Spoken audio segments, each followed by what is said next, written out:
gishije gukora amafirigo ubu bari mu kazi nibo bagenda bantuka.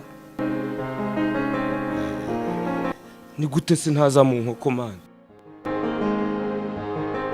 Abanyamakuru nirwo nkorera amafirigo bakananyambura, ntago bashobora no kunyinira indirimbo. Abafana banjye nari narifondeye cano barayijyanye, ntago bazongera kumbona. Niwumva umugabo afashe icyemezo cyo kuvuga amagambo akakaye nk'aya ngaya, uzashyireho akadomo usesengure neza, nubona igisubizo uzitondere abantu ubana nabo. Ibi ngibi nibyo byabaye kuri Hakizimana Amani wamamaye nka Ama-G The Black mu muziki nyarwanda. Uyu nguyu ni umuraperi wakanyujijeho mu minsi yatambutse, gusa ubu ngubu Ama-G The Black akaba atakigaragara mu muziki kubera ibyo agenda asobanura abantu bagiye bamukorera. Hakizimana Amani rero cyangwa se Ama-G The Black, nukurikira ibiganiro byiwe uzakunda kumva avuga ko abantu nta kiza kabo, ku buryo avuga ko inkoko ze yiyororera izi ngizi ngo zimufitiye akamaro kurusha abantu yabanye nabo bagiye bamuterana mu buzima yagiye anyuramo. Ariko inkoko nayihamagara ikaza. Hakizimana Amani rero cyangwa se Ama-G The Black, uyu nguyu ni umuraperi wamenyekanye mu muziki nyarwanda. Uyu nguyu ni umuraperi washyize itafari rikomeye mu muziki w'u Rwanda. Uyu munsi rero tuje kukugezaho amateka n'ibigwi bya Ama-G The Black mwakunze cyane mu muziki nyarwanda.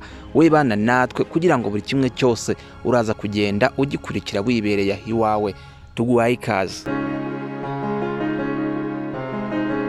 Mu mwaka wa 2012 rero nibwo Ama-G The Black yamenyekanye mu muziki w'u Rwanda. Uyu nguyu yamenyekanye kubera indirimbo ye ya mbere yaramaze gushyira hanze yise Uruhinja. Iyi ngiyi ni indirimbo yakunzwe na benshi kubera ubuhanga yagiye yumvikanisha.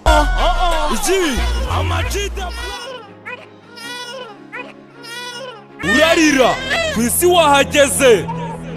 Ama-G The Black T-Brown iti n'amabanga wanje kwisi ariko ntuzi ikigirimo nkanjye wayigutanzemo, reka ngukire ku mayanjye. Ayiwe amarira y'uruhinja. Ama-G The Black rero indirimbo yise Uruhinja yakomeje kumugira icyamamare. Ibintu byatumye muri 2013 Ama-G The Black yaje kwegukana ibihembo bitandukanye, harimo n'igihembo cy'umuraperi witwaye neza muri uwo mwaka wa 2023. Nkuko natangiye mbikubwira rero, amazina yamenyekanyeho ni Ama-G The Black, gusa amazina yiswa n'ababyeyi ni Hakizimana Amani. Uyu nguyu yavukiye mu mujyi wa Kigali mu bitaro bya gisirikare i Kanombe. Ahangaha i Kigali naho yize amashuri abanza ndetse ahasoreza n'amashuri yisumbuye. Ama-G The Black ntiyabashije kwiga kaminuza, gusa mu bitangazamakuru avuga ko kaminuza ya mbere yize ari ukumenya kuba muri iyi si ndetse akayibaho neza. Uyu nguyu Ama-G The Black yaje kuba icyamamare ku mbuga nkoranyambaga guhera muri 2012 nkuko natangiye mbikubwira. 2013 yaje kugenda ahabwa ibihembo bitandukanye, harimo nk'ikiswe Salax Award cyari kirimo ibihembo bibiri. Ahangaha hari harimo n'igihembo cy'umuraperi wahize abandi muri uwo mwaka. Ama-G The Black yakomeje kugenda ahabwa ibihembo bitandukanye kubera ko uyu nguyu ni umwe mu basitari bakomeye bitabiriye irushanwa rya Primus Guma Guma Superstar. Ama-G The Black rero yabaye umwe mu babashije kugera ku musozo w'iri rushanwa, usibye ko atabashije kuryegukana. Uyu Ama-G The Black rero yagiye akorana indirimbo n'abasitari batandukanye ba hano iwacu mu Rwanda, harimo nka Knowless, Safi Madiba ndetse na Urban Boys muri rusange. Ama-G The Black rero yagiye azamura n'abahanzi bakomeye cyane, harimo nka Bruce Melody. Uyu nguyu nawe wazamuwe n'uyu nguyu Ama-G The Black. Ama-G The Black rero nubwo yabaye icyamamare mu muziki w'u Rwanda, gusa Ama-G The Black nta ndirimbo aheruka gushyira hanze, aho avuga ko ibyo kuririmba yabivuyemo akigira mu bijyanye n'ubuhinzi ndetse no korora amatungo magufi arimo n'inkoko. Ama-G The Black agenda avuga ko kubana n'abantu ku isi ari ibintu bigoye kubera ko ngo abantu wagiriye neza bageraho bakaguhemukira. Ibi rero ngo byatumye kuba mu buzima bw'ubustar abivamo maze yigira mu bworozi, aho yafashe icyemezo cyo kujya kwikorera ibijyanye n'ubuhinzi n'ubworozi mu cyaro. Ngubu rero Amag the Black yafashe icyemezo cyo kwigira mu buhinzi n'ubworozi nyuma yaho yemeje ko ibijyanye n'ubuzima bwa gisitari ngo nta buzima burimo, nyamara ngo abantu bakubona usa neza umeze neza ariko ngo inzara itemamara. Ibi ngibi rero nibyo byatumye Amag the Black afata icyemezo cyo kujya mu buhinzi n'ubworozi, kuko ngo ariho yabonye yajya apfa kubona amafaranga cyangwa se akabaho neza, bitandukanye no kwitwa umusitari nta kintu na kimwe wifitiye. Mu biganiro rero uyu musitari agenda akorera ku mbuga nkoranyambaga zitandukanye, agenda avuga ko muri ubu buzima bwa gisitari nta kindi yakuyemo usibye guhemukirwa gusa. Agenda atangaza ko abantu benshi yagiriye neza, we bamwituye inabi bakamuhemukira kugeza n'ubwo icano ye yibwe.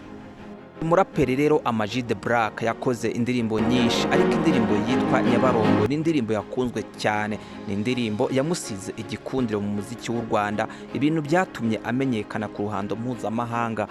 Kugeza ubu rero Amag the Black akaba ari umusitari witurije wibereye mu bye, aho avuga ko iby'ubusitari yabishyize hasi maze agafata icyemezo cyo kwigira mu cyaro akiyororera inkoko ze agahinga, maze ibintu bikagenda neza. Bati aho kugira ngo witwe umusitari kandi inzara itemamara, nge nafashe icyemezo cyo kwiyororera inkoko ndetse no guhinga, maze abanyita umusitari bazanyita umusitari ariko mbayeho neza kandi mu mutuzo. Usibye rero kuba umuraperi, uyu nguyu Amag the Black yanakoze imirimo itandukanye ijyanye n'ubusitari. Uyu nguyu yakinnye amafilimi atandukanye, yakinnye za komedi. Amag the Black rero yakoze n'indi mirimo itandukanye irimo nko gukora amafirigo ndetse n'ibindi bitandukanye. Ubu rero Amag the Black akaba yarafashe icyemezo cyo kwigira mu buhinzi ndetse n'ubworozi. Ibi navuga ko bimufitiye akamaro kurusha mbere ubwo yitwaga umusitari. Nkuko rero natangiye mbikubwira, uyu nguyu Amag the Black yavukiye mu mujyi wa Kigali, ni naho yize amashuri abanza ndetse n'ayisumbuye, kaminuza ayikomereza mu buzima bw'isi nk'uko agenda bitangaza mu biganiro agenda akora. Amag the Black yashakanye n'abagore babiri, babyarana abana babiri, umwana umwe w'umukobwa ndetse n'umwana umwe w'umuhungu. Ubu ngubu Amag the Black akaba atuye mu mujyi wa Kigali, mu buzima bwe nyine avuga ko butuje kandi yimereye neza. Ngayo nguko rero, wakoze cyane, dukomeze mu biganiro biraza gukurikiraho. Imana ikurinde, ja bless.